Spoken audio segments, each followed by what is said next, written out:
என்ன பண்ணுறாங்க, சுந்தரம் பண்ணுற அந்த ஃப்ராடு வேலை எல்லாத்தையுமே வந்து நம்ம சக்தி கிட்ட சொல்கிறாங்க. அதை கேட்டு சக்தி அதிர்ச்சி அடைகிறாரு. பொன்னி நிஜமாக சொல்கிறியா? ஆமாம், அவர் வந்து பணம் கொடுத்ததை நான் பார்த்தேன், அதுவும் அவரோட அசிஸ்டண்ட் இருக்கார்ல அவர்கிட்ட தான் கொடுத்தாரு அப்படின்னோடனே, இந்த மாதிரி வேலையெல்லாம் நடக்குதா? எனக்கு அப்போவே அவர் மேலே சந்தேகம். நீ சொன்னது நல்லதாக போச்சு பொன்னி, கையும் களவுமா அவரை பிடிச்சே தீருவேன்.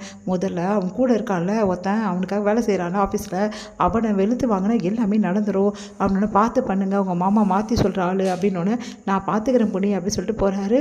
அதன்படி வந்து அவரை ஃபாலோ பண்ணுறாரு. கரெக்டாக காசு எடுத்துன்னு போயிட்டு அவர் கொடுக்கும்போது கரெக்டாக பார்த்துட்றாரு. பார்த்துட்டு வந்து, சார் இதோட நம்ம இவ்வளோ பணத்தை எடுத்திருக்கோமே, உங்கள் வீட்டில் யாருமே கண்டுபிடிக்க முடியல சார் அப்படின்னு சொல்லிட்டு சொல்கிறாரு. பார்த்தா வந்து அந்த இடத்துல வந்து சுந்தரம் இல்லாமல் நம்ம சக்தி இருக்காரு. அதை பார்த்து அந்த மேனேஜர் அதிர்ச்சி அடைகிறாரு. உடனே வந்து, சார் அப்படின்னு சொல்லிட்டு மரியாதையே எல்லா உண்மையும் சொல்லு, எங்கள் மாமா எவ்வளோ காசு ஆட்டையை போட்டார் எல்லாத்தையும் சொல்லு அப்படின்னோடனே, சார் முதல்ல 15 லட்சம் ஆட்டையை போட்டார் சார், அதுக்கப்புறம் இப்போ ஒரு 2 லட்சம் சார் அப்படின்னோன்னா, இவ்வளோ அமௌண்ட்டு அவர் எப்படி எடுத்தார் அப்படின்னோடனே, சார் பேமெண்ட் எல்லாருக்கும் கொடுத்துட்டோம் சார், ஆனால் கொடுக்காத மாதிரி கணக்கு எழுதி இந்த மாதிரி எடுக்க சொன்னார் சார், நானும் எடுத்து கொடுத்துட்டேன் சார், சார் என்னை விட்டுங்க சார் ப்ளீஸ் சார் அப்படின்றாரு. அதெல்லாம் விட முடியாது, மரியாதை எல்லா உண்மையும் வந்து எல்லார்கிட்ட சொல்லு, அப்படி எங்கள் வீட்டில் இந்த எங்கள் மாமா பற்றி எல்லா உண்மையும் நீ சொல்லலைன்னா கண்டிப்பாக உன்னை சும்மாவே விட மாட்டேன் நான் அப்படின்னா, சரிங்க சார் நான் எல்லா உண்மையும் சொல்லிடுறேன் சார் அப்படின்னு சொல்லிட்டு வராரு. இங்கே வந்து எல்லாருமே உட்காந்துருக்காங்க. அவர் பிடிச்சி இழுத்துட்டு வர, ஏன்டா இவர் பிடிச்சி இழுத்துட்டு வர அப்படின்னு சொல்லிட்டு எல்லோரும் கேட்குறாங்க. மாமா நல்லவர்னு எல்லோரும் தலையில் தூக்கி வச்சு நாடுறீங்கல்ல, இப்போது என்ன சொல்ல போகிறீங்க? பார்க்க தானே போகிறேன், இவர் எவ்வளோ படத்தை கையாடல் பண்ணியிருக்கா தெரியுமா நம்ம கிட்டேருந்து அப்படின்னோடனே அதிர்ச்சி அடைகிறாங்க எல்லாரும். நீ என்னப்பா சொல்கிற அப்படின்னோடனே, என்ன சக்தி என்ன போய் இப்படிலாம் சொல்கிறீங்க, ஏற்கனவே ஒரு வாட்டி சொன்னீங்க, அது பார்த்தா இப்போவும் இப்படி சொல்கிறீங்களே சக்தி அப்படின்னு சொல்லிட்டு சுந்தரம் அப்படியே வந்து நடிக்கிறாரு.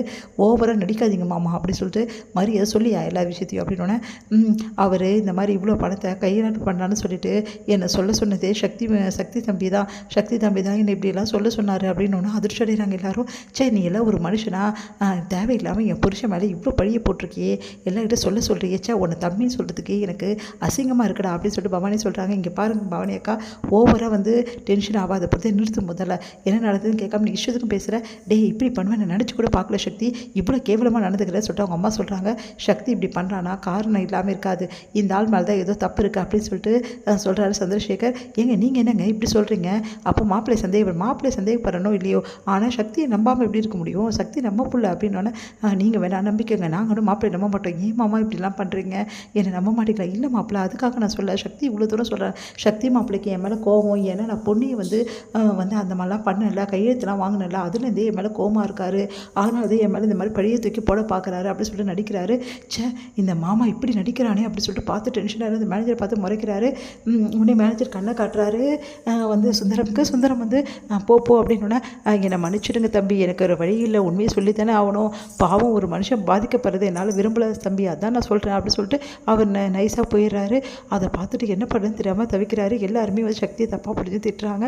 இதனால் சக்தி மனசு உடைஞ்சு கஷ்டப்பட்டு போயிட்டு மேலே போய்ட்டு உட்காந்துருக்காரு.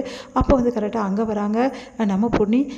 என்னங்க நீங்கள் சொல்லியிருப்பீங்க, யாருமே நம்பியிருக்க மாட்டாங்களே, ஏன் அவரே மாற்றி இப்படிலாம் பண்ணியிருப்பாரு அப்படின்னு, எப்படி பொண்ணி இவ்வளோ கரெக்டாக சொல்கிற, உனக்கு எப்படி தெரியும்? பின்ன உங்கள் மாமா பார்த்தா எனக்கு அக்க வேறு ஆணி வேற தெரியுமே, அவர் எப்படிப்பட்டவர் நல்லா தெரிஞ்சதில்லை, இதே நிலைமை தான் எனக்கும் அன்றைக்கி இருந்துச்சு, நான் என்ன சொன்னாலும் உங்கள் வீட்டில் உள்ளவங்க யாருமே நம்பலை, ஏன் நீங்கள் கூட தான் நம்பலை அப்படின்னு. அதெல்லாம் ஒன்றும் இல்லை பொண்ணி, நான் நிறுத்திக்கோங்க, நீங்கள் நம்பலை தானே, என்னையும் வந்து சந்தேகப்பட்டவர் தானே நீங்கள், இப்போ தெரியுதா அடுத்தவங்க வழி என்னன்னு சொல்லிட்டு, எல்லாரும் நம்பாமல் இருக்கும்போது எவ்வளோ வலிக்குமோ அந்த வழி தான் இப்போ உங்களுக்கு இருக்குது, உங்களை நான் நம்புகிறேன், ஆனால் அன்னைக்கு நீங்கள் என்னை நம்பலை அப்படின்னு அப்படியே அதிர்ச்சியாக பார்க்குறாரு.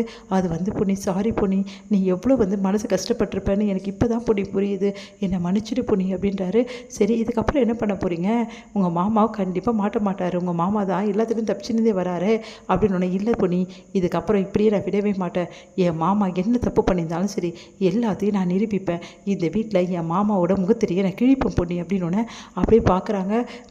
பார்க்கலாம் அவங்க மாமாவை நீங்கள் மாட்டி வைக்கிறீங்களோ இல்லையோ, கண்டிப்பாக நான் மாட்ட வைப்பேன், ஏன்னா அவர் எனக்கு ரொம்ப மோசமான இது பண்ணியிருக்காரு, அதனால் நான் விட மாட்டேன் அப்படின்றாங்க. இங்கே பார் பொண்ணி, இந்த விஷயத்தில் நம்ம 2 பேருமே பாதிக்கப்பட்டிருக்கோம், அதனால் இதுக்கப்புறம் அப்படின்னோடனே என்ன சொல்ல வரீங்க, இதுக்கப்புறம் நம்ம சேர்ந்தே இது பண்ணலாமே அப்படின்னு யோசிக்கிறாங்க பொண்ணி.